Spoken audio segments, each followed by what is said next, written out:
Dr. Chikhanova, first of all, as you know, I'm a hematologist, but I'm also a cancer survivor, and I've personally benefited from the cancer treatment that resulted from your research. I've had myeloma, and as of 2 days ago, everything's in remission. I'm doing great.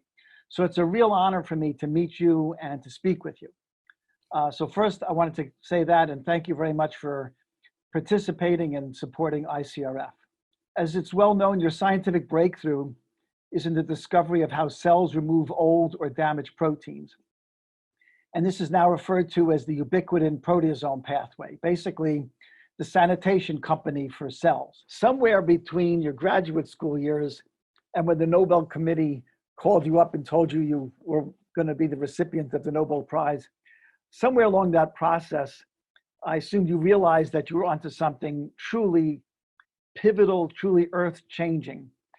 Was that a gradual process, or was there a specific time when a drug derived from this? When was the point when you realized the enormity of what you had been working on? It was very gradual. You know, if we are looking at the timeline, I joined Avram in 1976 when I was discharged from my service in the Israeli military as a combat physician.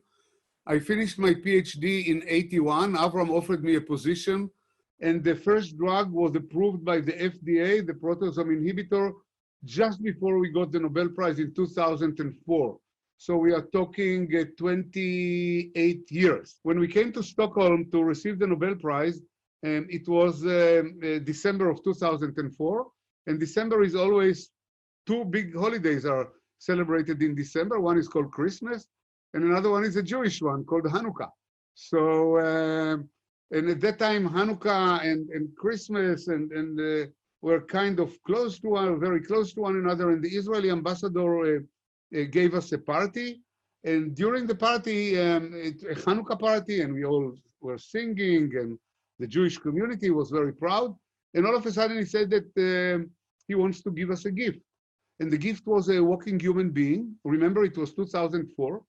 And the human being was a Swedish guy we never heard of, that was basically dying in the Karolinska Hospital of multiple myeloma. That was at that time, I remember myself, and you can tell the story much better than I do. And the drug at that time was just approved as a compassionate treatment.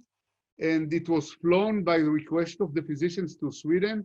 And the guy was cured. Actually, he is alive to these days, one of the few cases still alive after 15 years, but he was dying. He was basically dying. And he came to thank us for giving him his life back on a silver platter, though we didn't do anything. We didn't develop the drug. We didn't do anything. But I think that it's a beautiful example for the way that science is going. You know, somebody is putting one brick of the building, the other one is putting another brick and another brick and another brick. And at the end, there is a patient that comes to thank the first guy that had nothing to do with the disease, but it's a chain. And if there is one missing link, the chain will be disintegrated.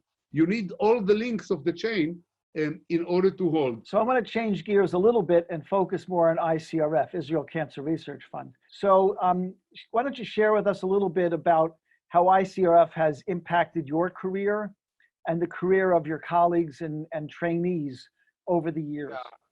I have a very unique history with the ICRF. And let me first say this summarizing sentence before I go into the details. I owe the ICRF a debt that I will never be able to repay. I have repeated this sentence numerous times every time that I lecture to ICRF friends or whatever. And the story goes to 81.